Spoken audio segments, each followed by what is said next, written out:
நம்ம அடுப்பில் ஒரு இரும்பு தவா வச்சுக்கலாம். அதில் 2 ஸ்பூன் வந்து எண்ணெய் ஊற்றிக்கோங்க. எண்ணெயை வந்து எல்லா பக்கமும் தடவி விட்டுக்கோங்க. இப்போ நம்ம 1 ஸ்பூன் சீரகம் ஆட் பண்ணிக்கிறோம். அது நல்லா பொரிஞ்சதுக்கப்புறம் ஒரு பெரிய வெங்காயம் வந்து நறுக்கி வச்சுருந்தோம், அதை ஆட் பண்ணிக்கலாம். இப்போ நல்லா கிண்டிக்கோங்க.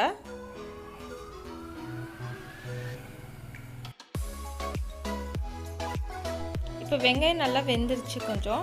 இப்போ 2 பச்சை மிளகாய் நறுக்கி வச்சுருந்ததை இப்போ நம்ம ஆட் பண்ணிக்கலாம். இப்போ நல்லா மிக்ஸ் பண்ணிக்கோங்க.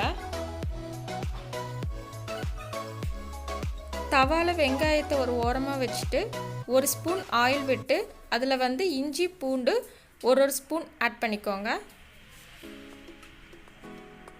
இப்போ அது நல்லா கிண்டிக்கோங்க. இஞ்சி பூண்டு வந்து நல்லா வதங்குற வரைக்கும் நல்லா மிக்ஸ் பண்ணிக்கோங்க. இப்போ பார்த்திங்கன்னா இஞ்சி பூண்டு நல்லா வதங்கிருச்சு. அதனால் ஓரத்தில் இருந்த வெங்காயத்தை எல்லாத்தையும் சேர்த்து ஒன்றா நம்ம வந்து கிண்டிக்கலாம். இப்போ நல்லா கிண்டிக்கோங்க. அடுத்து மீடியம் சைஸ் தக்காளி 2 நான் நறுக்கி வச்சுருந்தேன். இப்போ அதை நம்ம ஆட் பண்ணிக்கலாம். ஆட் பண்ண பிறகு நல்லா மிக்ஸ் பண்ணிக்கோங்க. நல்லா கிண்டிக்கோங்க. நல்லா வதங்குற வரைக்கும் நல்லா கிண்டிக்கோங்க. தக்காளி கொஞ்சம் சீக்கிரம் வதங்கிறதுக்கு நம்ம கொஞ்சம் சால்ட் ஆட் பண்ணிக்கலாம். இப்போ நல்லா மிக்ஸ் பண்ணிக்கோங்க.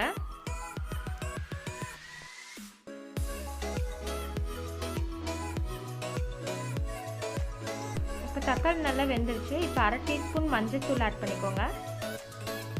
1 டீஸ்பூன் மிளகாய்த்தூள், 1 டீஸ்பூன் கறி மசாலா தூள், 1 டீஸ்பூன் மல்லித்தூள். இப்போ நல்லா கிண்டிக்கோங்க. வெங்காயத்தோட இந்த மசாலா பவுடர் எல்லாமே நல்லா மிக்ஸ் ஆகிற மாதிரி நல்லா கிண்டிக்கோங்க. இப்போ நம்ம கொஞ்சம் வாட்டர் ஆட் பண்ணிக்கலாம். இந்த அளவுக்கு நீங்கள் வாட்டர் ஆட் பண்ணால் போதும். இப்போ நல்லா மிக்ஸ் பண்ணிக்கோங்க.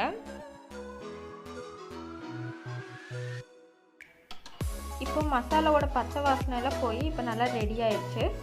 இப்போ வந்து நம்ம முட்டை ஆட் பண்ணிக்கலாம். இதில் வந்து 2 முட்டை வந்து உடச்சி ஊற்றி கொஞ்சம் பெப்பர் ஆட் பண்ணி கிண்டி வச்சுருக்கேன். இப்போ நம்ம இதை ஆட் பண்ணிக்கலாம். இப்போ நல்லா மிக்ஸ் பண்ணிக்கோங்க. நல்லா அடிப்பிடிக்காத மாதிரி நல்லா மிக்ஸ் பண்ணிக்கோங்க. வெங்காயம், முட்டை, மசாலா இது எல்லாமே நல்லா மிக்ஸ் ஆகிற மாதிரி நல்லா மிக்ஸ் பண்ணிக்கோங்க.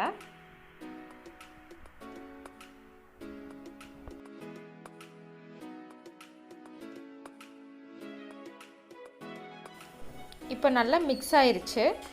இப்போது இதோடு முடிஞ்சிச்சுன்னு நீங்கள் நினச்சிங்க, ஆனால் அப்படி கிடையாது. இன்னும் முடியலை. இன்னும் ஒரு இன்க்ரீடியன்ட்ஸ் வந்து நம்ம ஆட் பண்ண போகிறோம்.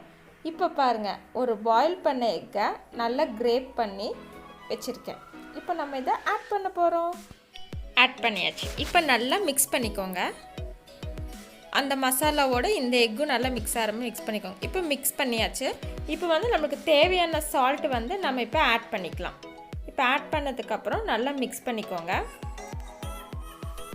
பாசுமதி ரைஸ் வந்து வேக வச்சு நான் ஒரு பவுல் வந்து நான் எடுத்து வச்சுருக்கேன். இப்போ அதை நம்ம வந்து ஆட் பண்ணிக்கலாம். ஃபஸ்ட்டு வந்து நான் கொஞ்சம் ஆட் பண்ணிக்கிறேன். இப்போ அதை நல்லா மிக்ஸ் பண்ணிக்கோங்க.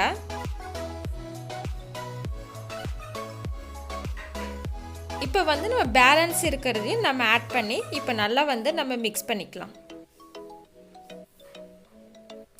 தவாங்கிறனால கொஞ்சம் ஸ்பீடாக நம்ம பண்ண முடியாது. அதனால் கொஞ்சம் ஸ்லோவாகவே நம்ம பண்ணிக்கலாம். ரைஸோட மசாலா வந்து நல்லா சேர்கிற மாதிரி நல்லா கிண்டிக்கோங்க. இப்போ பார்த்தீங்கன்னா நல்லா மிக்ஸ் ஆயிடுச்சு. இப்போ பாருங்கள், நல்லா உதிரி உதிரியாக இருக்குல்ல. இப்போ வந்து நம்ம மல்லித்தலை கொஞ்சம் ஆட் பண்ணிக்கலாம்.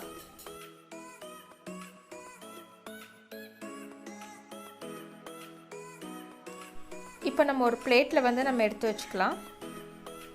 இந்த டிஷ் உங்கள் வீட்டில் செஞ்சு பார்த்துட்டு எப்படி இருந்துச்சுன்னு கமெண்ட் பாக்ஸில் கமெண்ட் பண்ணுங்கள். இப்போ நம்மளோட தவா எக் புலாவ் ரெடி ஆயிடுச்சு. இந்த டிஷ் உங்களுக்கு பிடிச்சிருந்துச்சுன்னா லைக் பண்ணுங்கள். எங்கள் சேனலை அப்படியே சப்ஸ்கிரைப் பண்ணி வச்சுக்கோங்க. இதே மாதிரி நிறைய வீடியோஸ் வந்து நாங்கள் அப்லோட் பண்ணுவோம். தேங்க்யூ.